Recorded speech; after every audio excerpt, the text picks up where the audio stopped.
Hello everyone and welcome back to my YouTube channel. Today this video is part of a YouTube hub to celebrate the new merakicheer release from Crafty Meraki. There are new stems, new dies, also stencils and some great new embellishments. For today's card I'm using the Parisienne Meraki Paradise as well as a Dream Big stamp set, and I know what you think, huh? You're using flowers and butterflies. And yes, indeed I am. That is normally outside of my comfort zone, but I searched for a way to make it more fun and to avoid having to color all of these images in. I truly adored the stamp set the moment that I saw it, and there are also some incredible sentiments in there that I just had to have them. So I'm really glad that I got these from Crafty Meraki to play with and to show you today. So first of all, what I'm going to do is some excessive prepping of my paper here. I'm going to clear heat emboss these images on top of my paper. Now you have several tools to do that. There are some anti-static powder bags, there is this tool that I also use normally, and in the past I made a bag myself, so that's what I use because I really had to prep quite a lot of surface. So that's why the bag came in handy. And then I am stamping out the images using Versamark clear embossing ink. I'm going to do some ink blending, some rainbow ink blending. But one thing that I also really loved about this stamp set that you will see later on is that the images that are separate from the wreath are actually returning in the wreath, except for one, but that you will see as well. And that was something that I just found so amazing, because this way you can play with dimension without having to cut the wreath apart, and the images separate are super cute, but in the wreath they are really fun as well. So today I'm using everything, all of the images I'm using on this card. So it's not that visible, but I'm just making sure that I have melted all of the embossing powder. So I'm taking my time to go over all of these areas because it's quite a big piece of paper to heat set.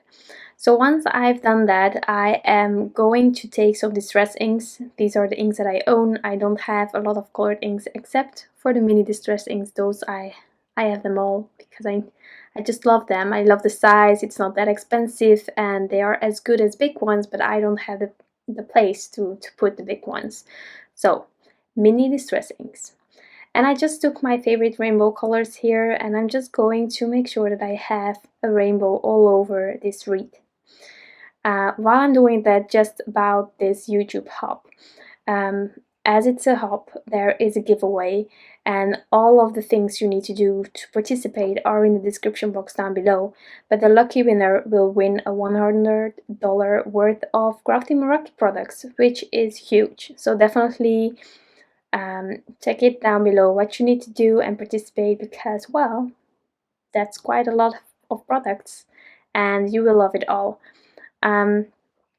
Another thing, as this is a YouTube hub, there is a lot of inspiration out there, especially for you today, to celebrate this new release from the design team, but also people that aren't part of the design team. They are joining us to really celebrate with you and to already provide you so much inspiration. So for the separate images that I have here, I decided to look at the wreath and try to mimic the color or the transition that I had in that area of the wreath. Later on I will die cut everything using the matching dies, and then I will pop them on top of the wreath. This way you can play with dimension without searching how to place things, because the wreath is gorgeous on its own, and so you can just pop these elements on. You don't need to do that. You can also pop them somewhere else, or you can use them on another card or anything like that, but I just wanted to show you how genius this stamp set was. And that's actually one of the reasons that I thought, well, let's do something different, and instead of showing you the images that I usually do, the cuties that are also released by Crafty Meraki, I decided to show you the genius thing about this stamp set. Now onto the sentiment. As you saw, I'm using the Parisienne Meraki Paradise on the background. And as there are some gorgeous stitching details, I truly adore this die. I just found it hard to get that sentiment on top of the background. So that's why I die cut the centerpiece of the wreath again to add the sentiment, and then I can just pop this on top of the background and then the wreath and everything else. So now we will start on puzzling. Now, as the Parisienne Meraki Paradise isn't exactly A2, I just added a panel of my white cardstock on top of my card base, different papers, so different whites. So I tend to first add a layer of my Transotype perfect coloring paper on top of the card base, and then I can puzzle everything else. So I'm first starting with the sentiment. I'm going to lay that flat on top of that gorgeous background using some liquid glue. And then we will start fitting everything in and on top of each other, and it will be just so gorgeous. If you love to puzzle, this truly is what you love doing, because I had a lot of fun, even though it was sometimes a bit twisting and turning to get this wreath in place and then the images exactly where they are in the wreath, as you will see pretty soon. So there are some elements hanging off, but I'm going to wait to trim things off because I still have that small border that is slightly larger than this panel on top of my card base. So I just want to snip it off later on when I have adhered it on top of the card base so that it is still overhanging the background but not the card. So I'm using a bit of score tape on the edges of this stitched background panel.